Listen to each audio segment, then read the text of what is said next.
જાગૃત થવાનો આદર્શ ધર્મ એ બતાવ્યો છે. ક્યારે જાગવું? સવારમાં સૂર્યોદય થયા પહેલા જો આપણે જાગીએ તો એ પ્રાતઃકાલ કહેવાય.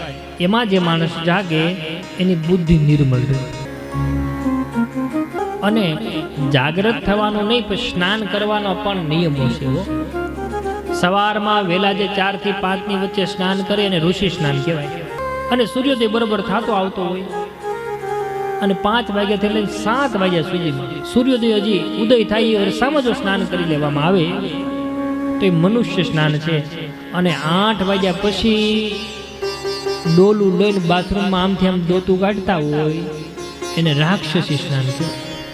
આપણો વારો કેમ આવે છે આપણે નથી કર્યું. સવારનું સ્નાન જ અમંગલ કરીએ ને પછી આપણે આખો દી આશા રાખીને બધું બરોબર થાય, કેમ થાય? ભગવાને આદર્શ ધર્મ બતાવ્યો છે. જાગત હે સો પાવ છે. જે માણસ સવારમાં વહેલો જાગે એના પેલા કોઈ સમય ન કરે.